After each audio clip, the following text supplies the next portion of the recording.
خۆشەویستانی کورسات نیوز سڵاوتان لەبێ بە خۆشحاڵیەوە لەگەڵ هاوکارانم لا هۆتێل ڕەمەدای شاری سلێمانی بەرنامەیەکی تایبەتی پانۆراما لەگەڵ بەڕێز دکتۆر یوسف محەممەد سەرۆکی پێشوو پەرلەمانی کوردستان ئەنجام شەوی ڕابردوو کۆتایی یا ئەمە بەمانانە کە کۆتا بێ بەڵام دواهەمین هێرشی موشەشیمان بۆ سەر شاری هەولێر بێ لە شەوی ڕابردوو ئیدانەکان بەردەوامن و بابەتەکە براوەتە گۆشەیە کە هەمومانی بە جۆرێک خستۆتە ژێر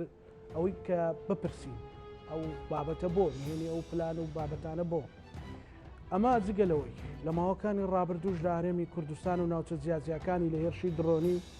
بێبەش نەبووە لە پێنجوێن لە گەرمیان لە ڕاپەڕین لە دووکان لە سلێمانی لە قەرەداغ لە شار باژێر ئەمانە بەردەوام خاچی هەرێمی کوردستان بە ئامانجە ژیرێ بۆچی هەرێمی کوردستان گەیشتۆتە ئەو ئاستەی کە بەردەوام ببێتە ناوچەیەکی نائارام و هەڕەشەی لێ بکرێ و ئەو ڕاستەوخۆ موشەشی پێوە بدرێ ئایا ئەمە پیلانە دژی کورد پیلانە دژی حکوومەتی هەرێم کەم تەرخەمی خۆمانە لاوازی خۆمانە یەک نەبوونی خۆمانە کامەیە بە سپاسێکی زۆرەوە بۆ دەرفەتە بە ڕێز دکتۆر یوسف محەممەد سەرۆکی پێشووی پەرلەمانی کوردستان دکتۆر بەخێر بێ سپاس زۆر سپاس بۆ دەرفەتە زۆر سپاس بۆەوەش ئەکید ناتوانین لەو ڕووداوە داببڕین ئەمەوێت لە موشەکەکانی شەوی ڕابردوو کە هێشتا 24 کاتژمێری بەسەردا تێپەڕ نەبووە ئەمە بۆ ئەمە سەرەتا یاخود ئەنجام بوو بەنای خۆی بەخشندە و میهرەبان سڵاو و ڕێز بۆ جەنابتان سڵاو و ڕێز بۆ بینەرانی بەڕێزی کورسات لە ڕاستیە ئەوەی دوێنێ شەو ڕوویە ناتوانین لە کۆی ئەو ڕووداوانی کە لە ناوچەکە ڕوەدەن دای ببڕین ئێوە ئەزانین کە شەڕێک هەیە ئێستا جەنگێک هەیە جەنگی غەزە کە سەد ڕۆژ زیاتری تێپەڕاندووە وردە پریشکی ئاگری شەڕی غەزە ناوچەکانی تری ئەم ڕۆژهەڵاتی ناوەڕاستە گرێتەوە و یعنی لە حوسەکانی ئەمنەوە بیگرە بۆ باشووری لوبناان حەزب الله کە بە شێوە لە شێوەکان داخلی و شەڕە بووەوە بە هەندێک لە هێزەکانی حەشتی شعبیش کە ئەوانیش بەشداریان لەم جەنگەدا کردووە بە شێوازی جیاواز و ئەوانە و هەندێک جار بە بیانووی ئەوەشەوە هەندێک ئامانجی تریان پێکاوە بەڵام فراوانبوونی ئەم جەنگە بە دڵنیاییەوە مەدانی تر ئەگرێتەوە ینی ئەبێتە هۆی ئەوەی کە مەدانی تر بۆ ئەم شەڕە دروست ببێ بەڵام ئەمە یعنی هێرشەکانی دەوڵەتانی دراوسێ بۆ سەر هەرێمی کوردستان یعنی ئەمە تەنها یەکەم جار نییە بەڵکو چەندەم جارە کە ئەمە دووبارە بێتەوە ئێران پێشتر هێرشی کردە سەر هەولێر و هەندێک شوێنی بردومان کرد هەر بەناوی خۆیانەوە و چەند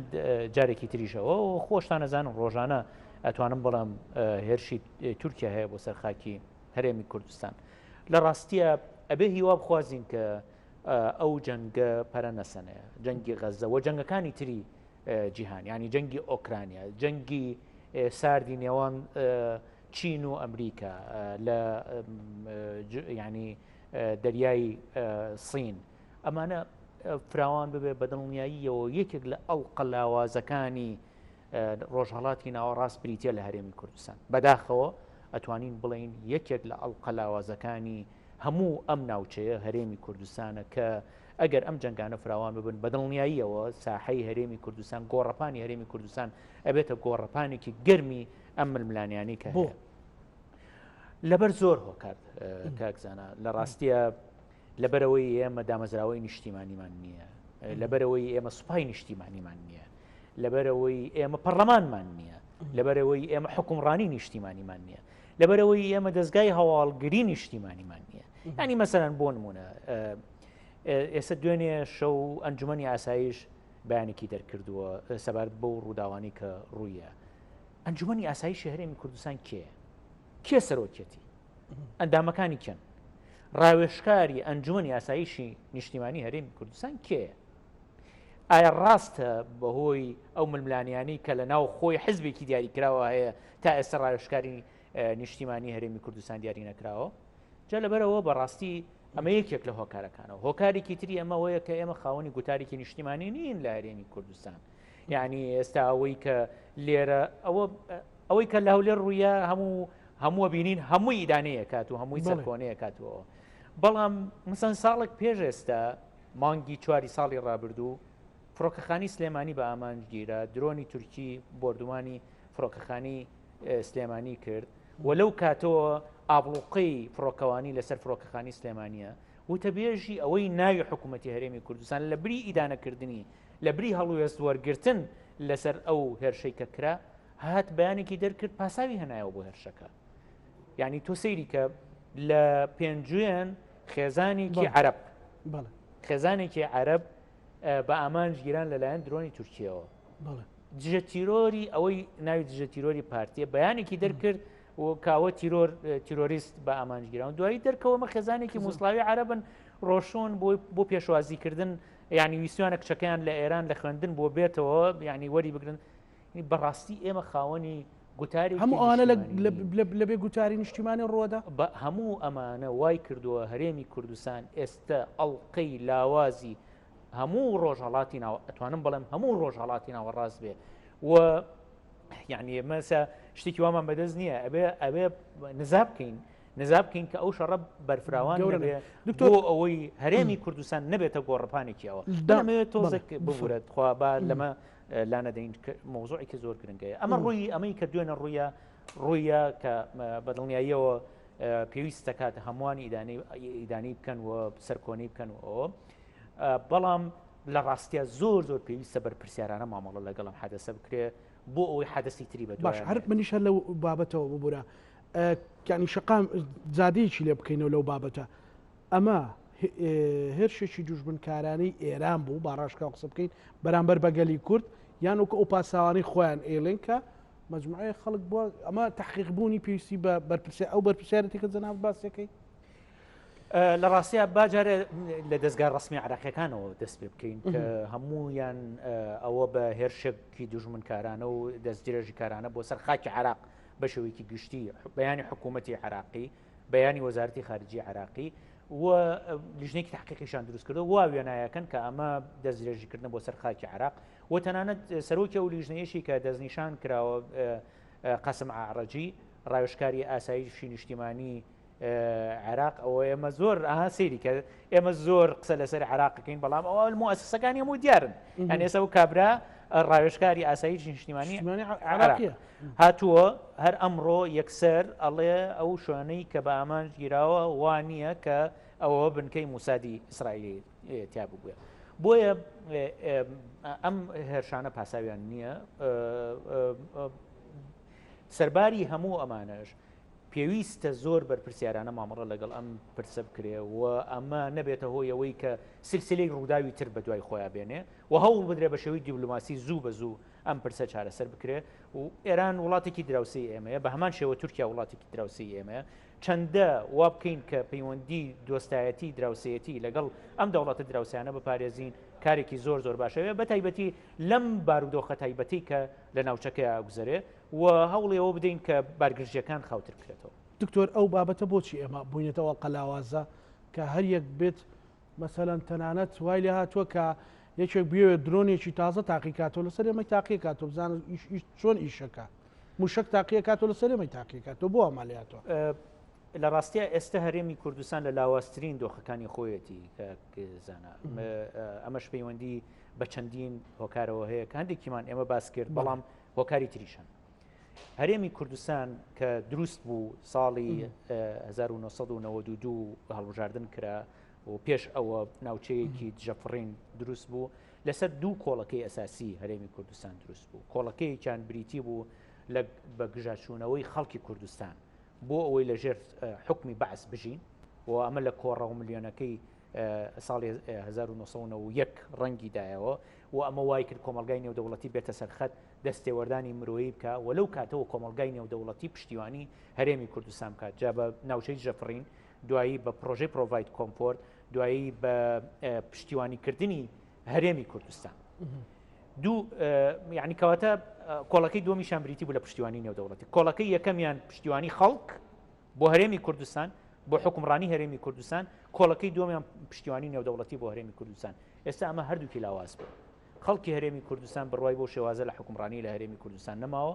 و کۆمەلگای نێودەوڵەتیش زۆر هەوڵیاندا کە ئاقاری حکومڕانی هەرێمی کوردستان بەم شێوەیە ئێستا نەبێ لە کبکردنی ئازادیەکان لە دروست نەکردنی هێزێکی نیشتیمانی لە هەرێمی کوردستان لە بوونی گەندەڵی و هەموو ئەمانە وای کردو بێزاریەکی نێودەوڵەتی بۆ هەرێمی کوردستان دروست بێ و نەمان پارێزن وەگەرنا جاران ینی کۆمەلگای نێودەوڵەتی لە حکمی بەعس پاراستنیان بەڵام ئێستا ئەم پشتیوانی بۆ هەرێمی کوردستان لاواز بوو ئەمە لەلایەکەوە لەلایەکی ترەوە خۆمان وامانکریان جستراتیزی ئەوان نەباوین بەدڵنیاییەوە خۆمان ئەم حکومڕانیەی ئێستا لە هەرێمی کوردستان هەیە ئەوە وای کرد کە ئەو پشتیوانی نێودەوڵەتی بۆ هەرێمی کوردستان لاواز بێ یعنی مەسەرەن بۆ نمونە یەکێک یعنی ئێستا ئێوە خۆتان نەزانن ئەمریکا یەکێک بووە لە دۆستەکانی هەرێمی کوردستان لە ساڵی 1992ەوە تا بە ئێستاش بە شێوەی لە شێوەکان ئەمریکا دۆستی هەرێمی کوردستانە یعنی معقولە تۆ کۆمەڵێک چالاکوان بگری لەسەر ئازادی بیرروڕا بیانگری لە لایحەی ئیتیهامەکەی کە لایحەی ئیتیهامەکەیان بۆ نووسیتەوە یەکێک لەو ئیتیهامانی کە ئیتیهامی ئەم چالاکوانانە ئەم ئازادی خوازانە کراوە ئیتیهامیان کردوون بەوەی کە سەردانی قۆنسوڵی ئەمریکیان کردو چۆن کۆمەلگای نێودەوڵەتی تر تۆ چاوەڕێەوەکەی بە دۆستی تۆ بمێنێ کۆمەلگای نێودەوڵەتی تایبەتی ئەمریکا و هاوپەیمانەکانیان زۆر هاوکاری ئەویان ئەزانن ئەوان ئەزانن مەسەڵەن ئەمریکاوانە بە ئاگانین لە شتانە بەدڵنیاییەوە زانن ئەوانە زۆر کاریان لەسەرەوە کرد کە هێزێکی نیشتیمانی لە هەرێمی کوردستان دروست بێ هێزی پێشمەرگە بە نیشتیمانی بکرێ بێلایەن بکرێ لە ململانی سیاسیەکان و هێزێک بێ پرچەکی بکەن و تا بێ سەش هاوکاریەکەن سەیریکە یەکەم ئاماژەی ئەوەی کە هاوکاریەکان دابەزان و ئەگەر بەردەوام بن لەسەرەوەی کە ڕێگری بکەن لەوەی کە ئەم هێزە بە نیشتیمانی و پیشەیی بکرێ بەدڵنیاییەوە هاوکاریانش کۆتایی پێ جا لەبەرەوە ئەوەی من ینی لە وتارێکە باسی ئەمەم کردووە ئەو ڕژێمی حکومڕانیەی کە لە دوای ڕاپەڕین لە هەرێمی کوردستان هاتوۆتەکایەوە لە ڕاستیە شکستی خواردووە ئەگەر کار بۆ هێنانەکایی سیستمێکی حکومڕانی تر نەکرێت لە هەرێمی کوردستان ئەوە بەدڵنیاییەوە ئەمەی ئێستا هەیە هەرێمی کوردستان بە ڕووڕووخانە ئەگەر ئەو سیستمە بە قۆتر بووە ئەگەر ئەم دامودەستگانە نیشتیمانی تر بوونایە پێ دوایە بەو هێرشی درۆنی و بە ئامانزگرتنی خەڵکو و موشک و ئاە ڕووی داوە بەدڵنیاییەوە نەخێر ئێمە مەترسی دەرەکیمان لەسرە کاکزانە ئەوە ڕوون وازەحە هیچ کیانێکی سیاسیش نییە لە دنیاە بە ئەمریکاشەوە هەزەوە مەترسی دەرەکیینەکە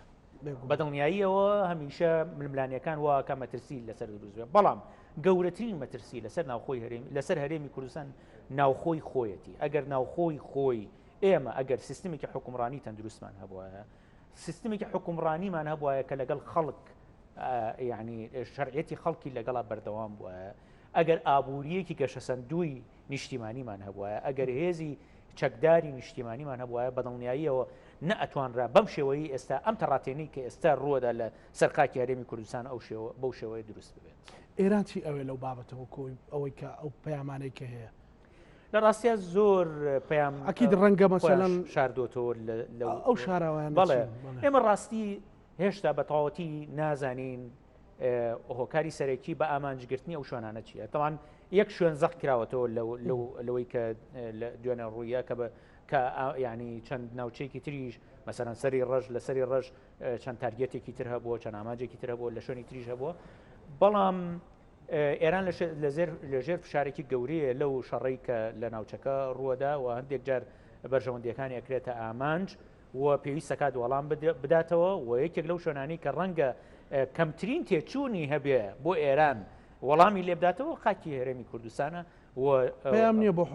بۆ لایەنێک بۆ حکوومەتی هەرێم بۆ پەیامە بۆ هەندێک لە هێزە سیاسیەکان پەیامە بۆ ئەمریکا پەیامە بۆ نازانم بۆ ئیسرائیل یعنی بۆ هەموو ئەو بەرەیی کە هەیە یعنی بەوەی کە پەیامە بۆ ئەوەی ناونراوە بەرەی مقاومەکە ئەوە منیش بەشدارم لەم شەڕە بە شێوەیەک لە شێوەکان و ئەوە تا منیش پشتیوانیتان ئەەکەم وەکو حوسیەکان چۆنێکان وەکو حیزبوڵڵا چۆنێکە ینی هەموو ئەم پەیامانی سێکە بوو کەمە کۆدێک بێ بۆ ئەوەی کە بڵێتەوە تا ئێوە ناتوانێت ئەمریکا ناتوانن تەنشی خۆی بتان پارێزێ و من دوزار بۆ دومانتان بکەم وەرە من باشترتان پارێزم بەدڵنیاییەوە ڕەنگە و پەیامەشی تیا بێت بەڵێ ئەوشی تیا بێ ئەوی مامۆستا یاسین بۆ ئەمڕۆ لە پۆستێکی فەیسبووکان بەڵێ بەڵێ ئەو بەدڵنیاییەوە ئەو پەیامەشی تایە باشە کورد ئەبێ لەو کاتەیە ئێستا ڕێگەچاری بەردەم کورد کام ڕێگایە هەرتوو لە ڕێیەکی باریکە و یان چەند ئۆپشنێکی هەیە لە ڕاستی ئۆپشنەکانی بەردەم هەرێمی کوردستان کەمن بەڵام ئێمە ئەتوانین بڵین چەند ئۆپشنێکمان هەیە بۆ ئێستا بۆ ینی بە شێوەیەکی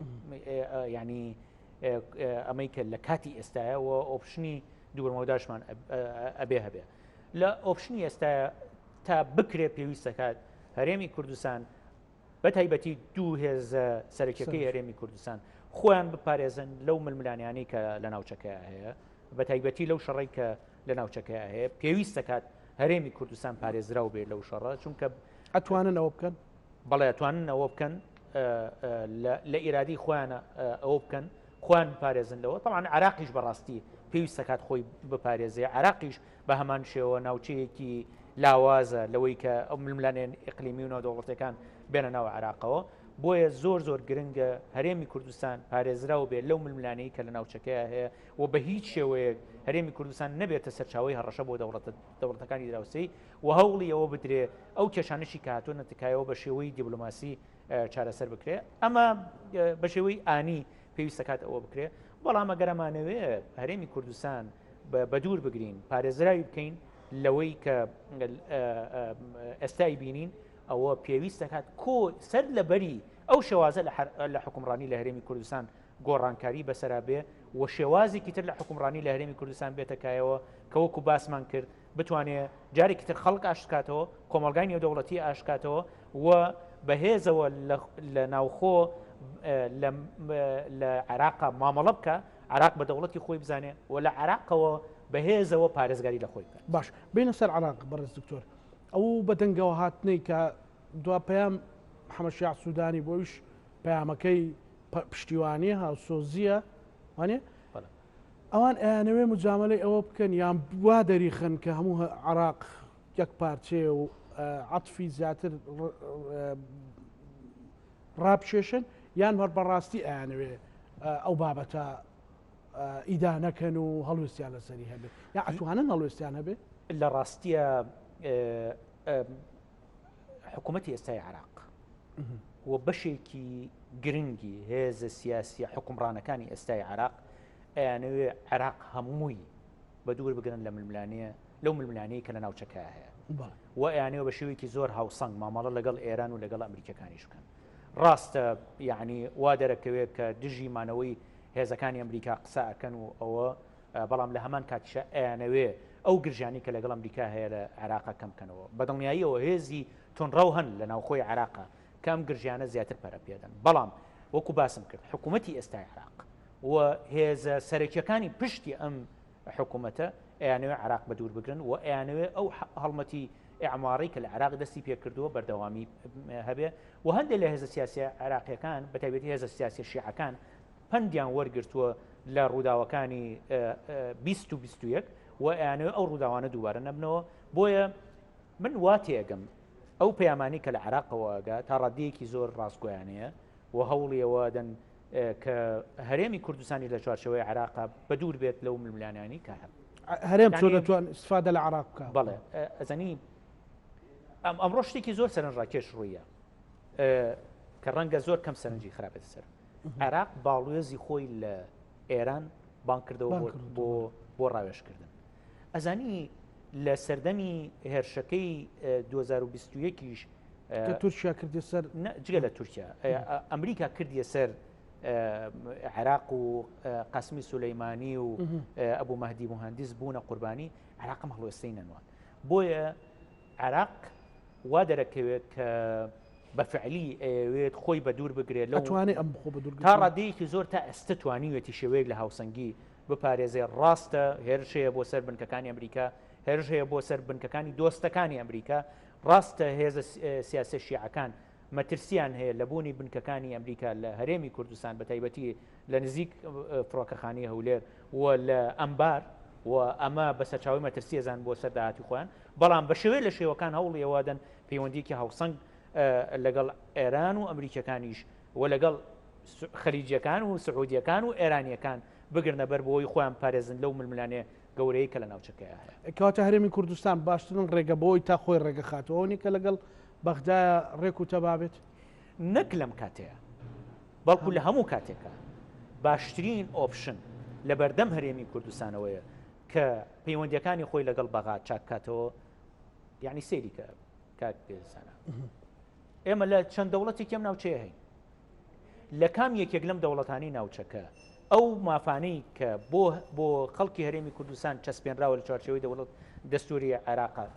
چەسپێنراوە لە هیچ یەکێک لەو دەوڵەتانە ئایا ڕێگای ئێمە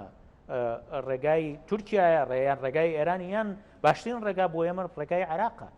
من ئەزانم ئێستا دۆخی هەرێمی کوردستان بەهۆی ئەو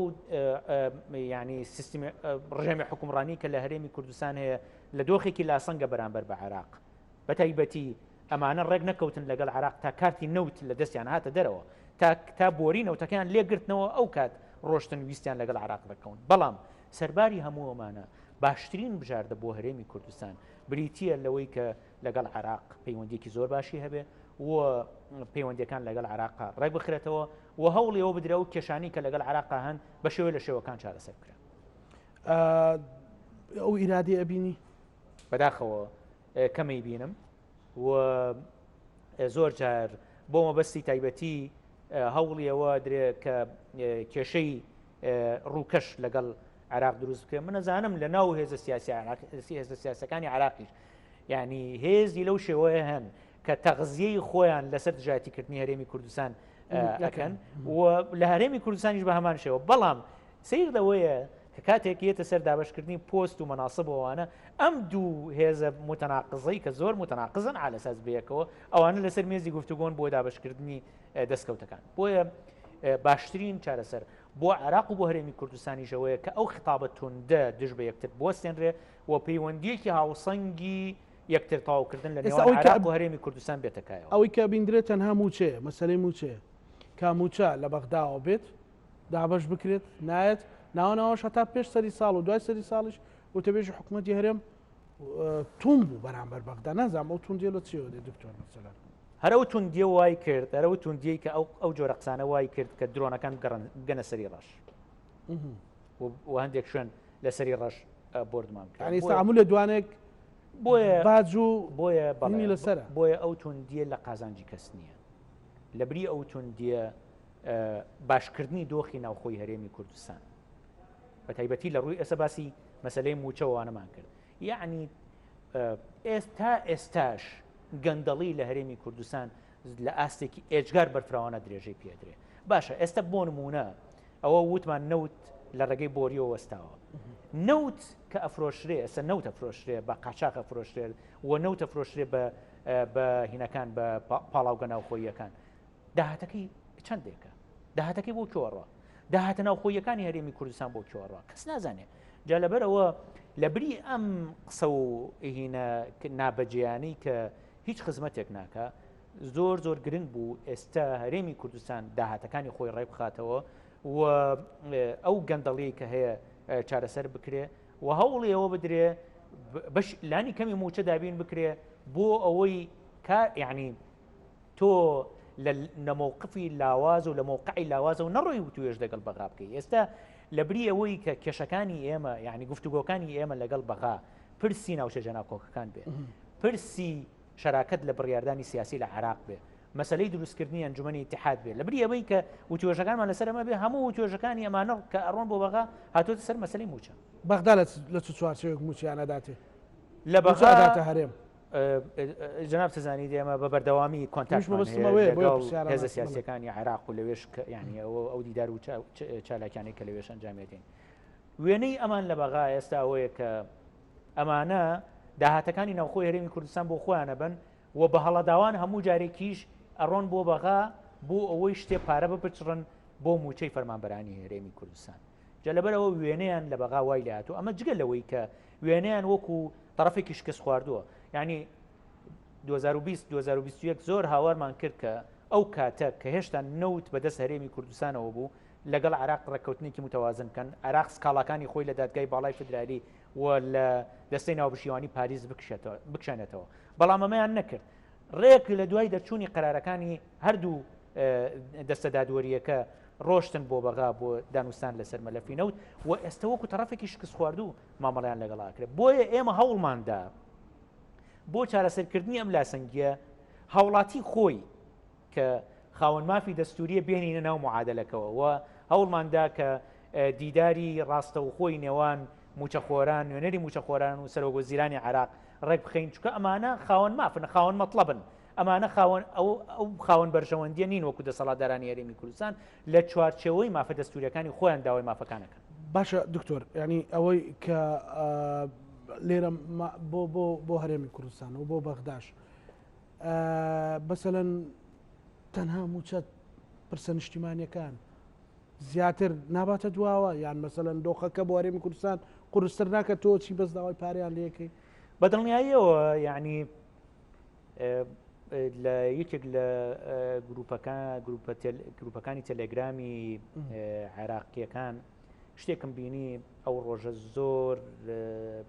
جێی نیگەرانیم بوو یعنی وان نووسیبوویان ئەمانە شەرمیان بەخۆ نییە لە تەعزیەکانیش بۆ تەعزیە هاتوون بۆ تەعزیە آخر یادی محەممەد باقر حەکیم بوو بۆ تەعزیە ڕۆشتبوون لە تەعزیە باسی موچەخۆرانیانە کرد یعنی زۆر سەیرە لە 2016 تا ئێستا ئەڵێن وەڵڵا هەر ئێمە ئیش بۆ ئەوەکەین کە های موچە هات های موچە نەهات نەبێ بە هەواڵ بەڵام بەداخەوە تا ئێستامیان معالەجە نەکردەوە بەدڵنیاییەوە عیبەیەکی زۆر گەورەیە زانی کاک زانا بەڕاستی داهاتە ناوخۆییەکانی هەرێمی کوردستان و ئەو توانایانی کە لە ناوخۆی هەرێمی کوردستانە هەیە زۆر زۆر زیاترە وەک لە تێچوونەکانی هەرێمی کوردستان هەرێمی کوردستان ژێرەکەی گەوهرە ژێرەکەی نەوت و غازە سەر زەویەکەی زەوی کشت و کاڵی ئاو جیۆپۆلیتیکێکی زۆر زۆر گرنگ ناو ئێستا سەیریکە هەر جیۆپۆلیتیکی هەرێمی کوردستان تەنها دەواازەی هەموو عێراق لەگەڵ تورکیا لەسەر خاکی هەرێمی کوردستان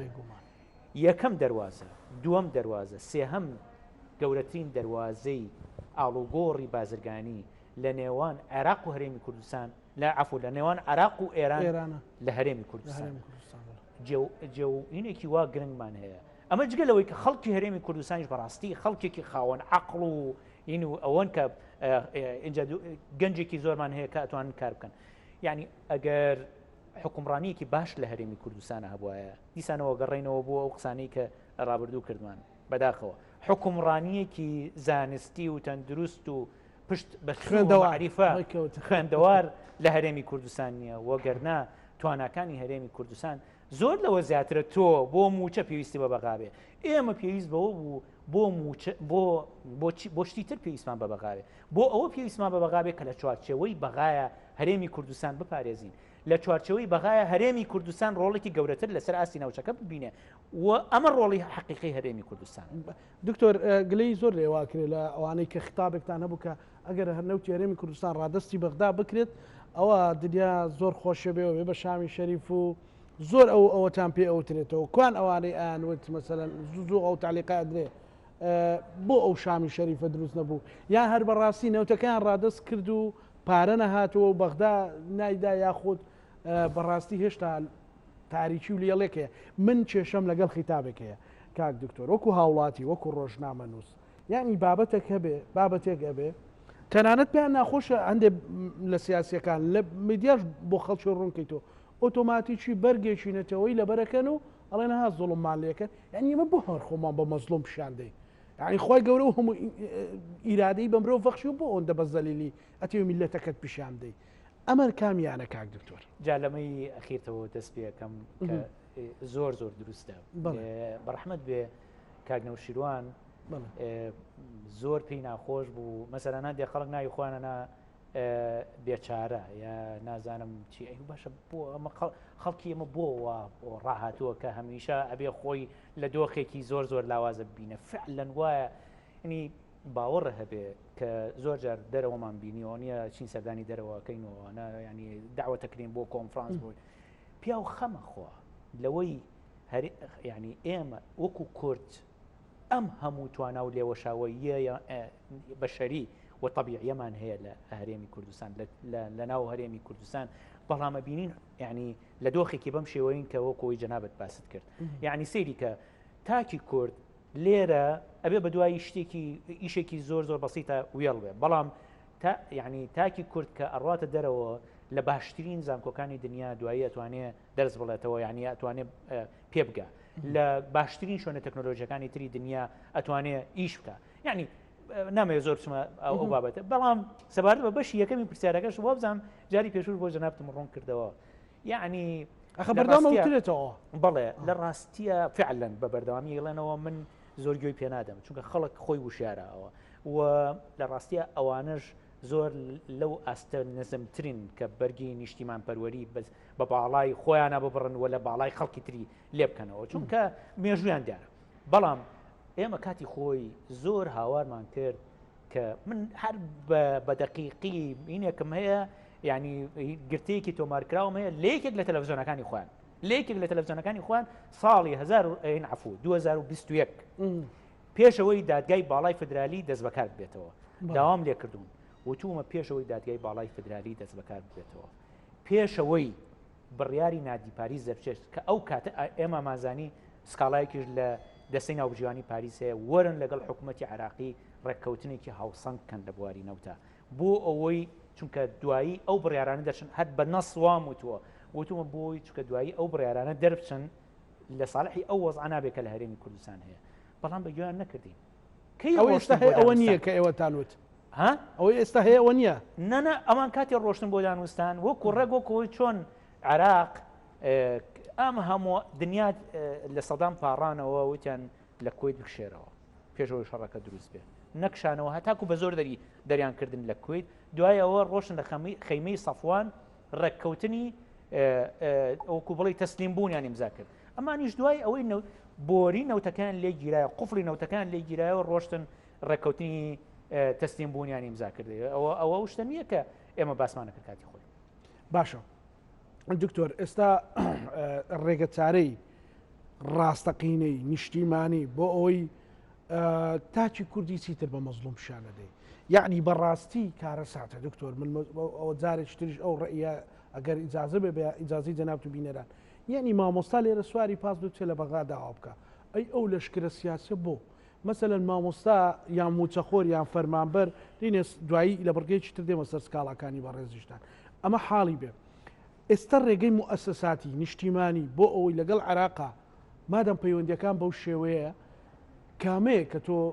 واز لەوە بێنی خەڵکی خۆت بە مەزلوم پیشاندەی واز لەوە بێنی خەڵکی خۆت بە دەروون تێکشکا پیشاندەی لانی کەم سیاسیەنیش نەبێ ئیرادەیەن دەرسێک لەوەی حەماس وەربگرین مەسەلەن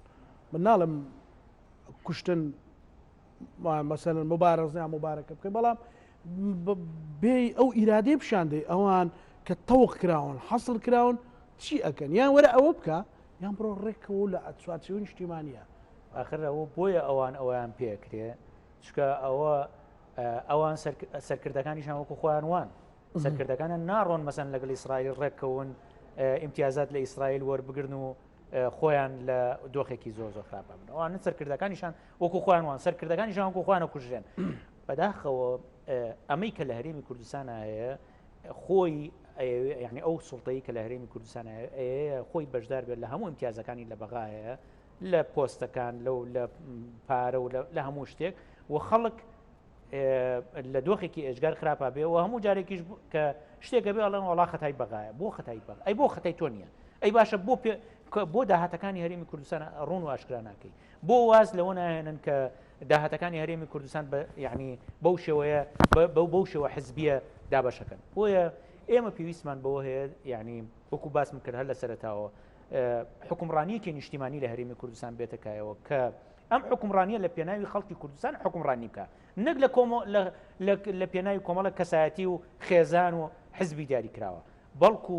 کۆی داهاتەکان و کۆی ئەو توانە و لێوەشایوانەی لە هەرێمی کوردستان هەیە بۆ خزمەتی بەرەو پێشبردننی هەرێمی کوردستان و خەڵکی هەرێمی کوردستان سەر بکرێت ئەتوانرێ ئەوە بکرێت دکتۆر ئەزانی من ناومێت لەو ئیرادێ لەو بەڵێ ڕێگای گۆڕانکاری لە هەموو لای گەلانی هەموو دنیا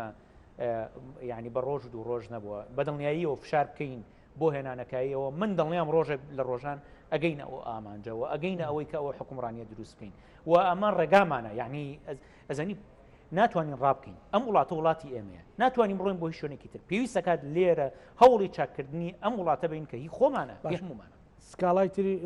سکالات تۆمار کردو لە محکمەی فیدراالی وانە بەڕێستان سێ سکالاتان تۆمار کردو بەڵام زۆر قسەت پێوترێەوە ئەڵێن ئێوە بەشێک لە خەڵک ئەگەر ناویشتان نەیەندرێ ئەڵێن ناوماڵی خۆیان ئەبەن لە بەغدا یان تۆڵی خۆیان بخەنەوە ئەوی جەنابەت سکاڵەکان یەکەم لەسەر چیە دوم ئایا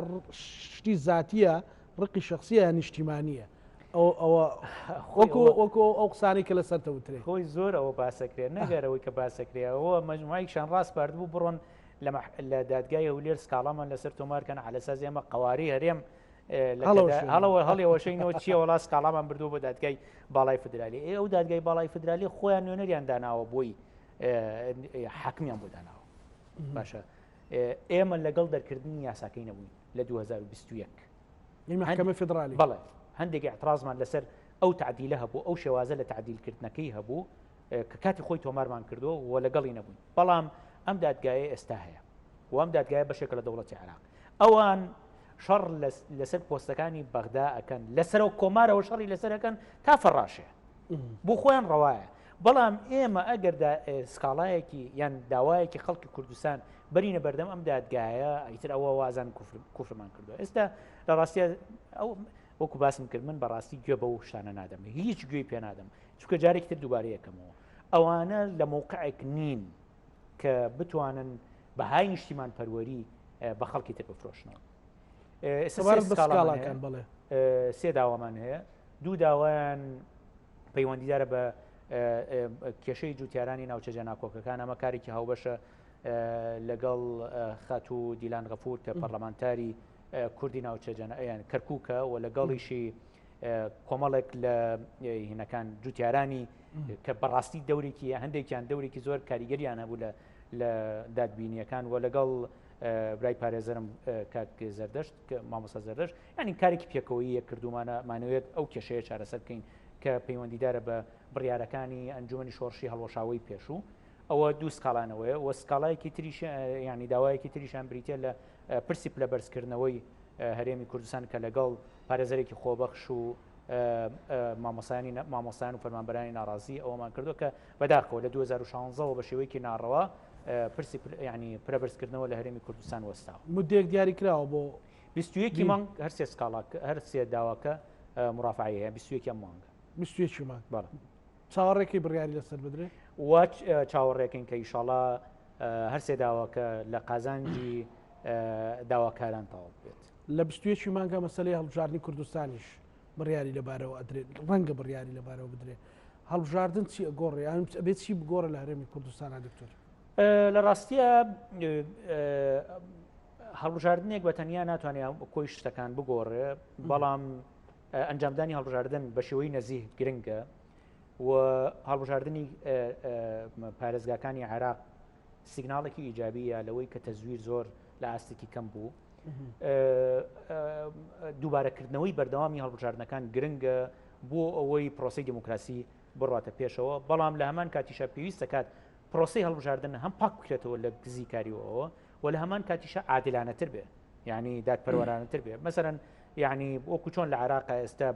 بازنەکان بازنەی متەوەستن ئاستی پارێزگا بازنەیە ئەگەر هەرێمی کوردستانیش بەو شێوەیە لە بکرێکارێکی زۆر باشە بێ و یعنی بابزانین نەتیجەی بڕیاری دادگای باڵای فدرالیە چەندە واتەوەقوع ناکەم هەم سەبارەت بە داواکانی کە ئێمە بەرزمان کردوەوە هەم سەبارەت بەو داوایش واتەوەقوع ناکەم 21 مانگ دووە بڕیار بدرێت ڕەنگە لە مانگی دوو بڕیار لەسەر ئەو پرسانە بدرێت چکە ماوێتی ئەوەی ئەو سێ سکاڵە ئەو سێداوایی ئێمە هێشتا هەندێک کشتی ماوە لە دادبینی کە پێم وابێ لە قۆناغی ئەخیریەتی هەر سێ سکاڵە ئەوەی پەرلەمانی کوردستان چەند جار دواخرا ئەوەی پەرلەمانی کوردستانیش پێم وابێت گفتوگۆیەکەی لە نێوان دادگای باڵای فدرالی و کۆمیسیۆنی باڵای هەڵبژاردنەکان پێویستە کاتەوە تەواو ببێ ئەوە دوور نییە هەرچەندە لەسەر پیجی یعنی لەسەر سایتی دادگای باڵای فدرالی نەنووسراوە بۆ بڕیاردانی کۆتایی لە 21 مانگ بەڵام دووریش نییە بڕیاری تیا بدرێ هەرچەندە واتەوەقوعەکەم کە بکەوێتە مانگی دوو بڕیاردان بەڵێ من چەند خولەکێکم ماوە کاکتۆر بەڵام ئەو ترێکە نەخشەی ناوچەکە ئەگۆڕێ ئەم شەڕانە بەردەوام بن هیچ دەرفەتێکی تێدایە بۆ کورد زانی ئەم ناوچەیە کە بەردەوام ململانیت هەیە و بەردەوام شەڕیت هەیە شەڕەکانی ئەم ناوچەیە هی ئێستا و هی هی 10 ساڵ و 20 ساڵ لەمە پێشنین ناوچی ڕۆژهڵاتی ناوڕاست خۆی یەکێکە لە ناوچە هەرە گەرمەکانی دنیا و هەمیشە ململانیانە دەرفەتیان هێناوەتە پێش و مەترسیش لەگەڵ خۆیانایەنە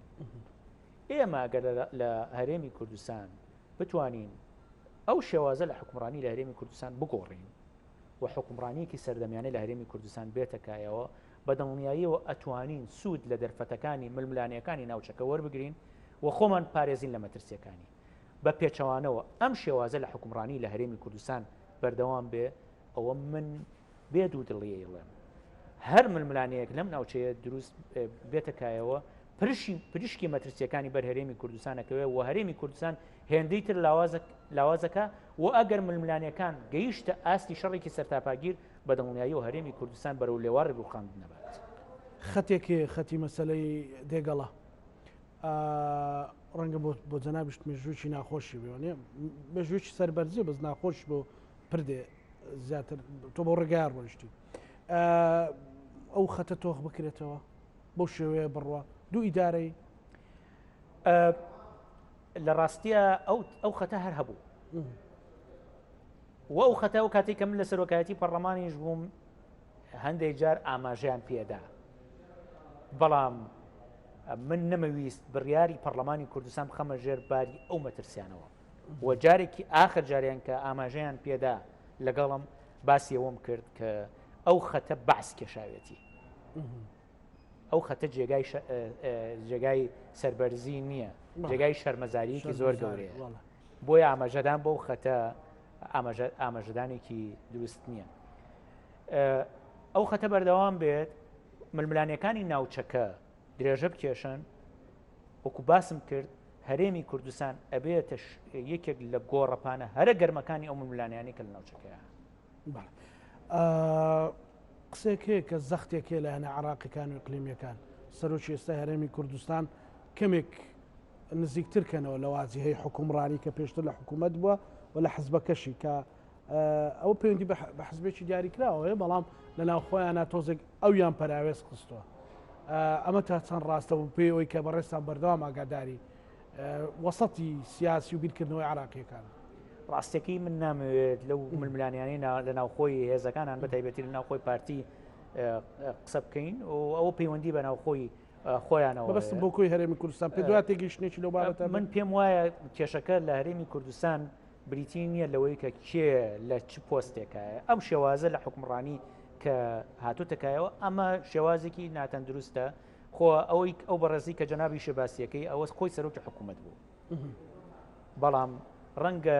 تاڵترین یعنی تاریکترین ڕۆژەکانی گەندەڵی لەو سەردەمەیە بوو بێ و ئەسڵەن ئەم پرۆسی نەوتووەوە لەو سەردەمەیە دەست پێ کردو ئەوە نییە کە مەسەرە ینی ئەمەی تری ئێستا کە بووە بە سەرۆکی حکوومەت بە هەموو جارە ناو کەوانەیە بیڵین چووکە بەڕاستی بەداخەوە ئێمە حکومڕانیەکی نیشتیمانیمان نییە بەڵام یعنی بەرەوە ئەوە هەنگاوانێک کە حکومڕانی هەرێمی کوردستان بەرەوە حکومڕانیەکی ئەمنیش کەس خواردوو بەرێت دواسەرجی بەڕێز دکتۆر یوسف لە ڕاستیە پێم وایە پێویستەکات بە ئیرادەوە هەوڵی ئەوە بدەین کە گۆڕانکاری ڕێشەیی لە هەرێمی کوردستانە بێتەکایەوە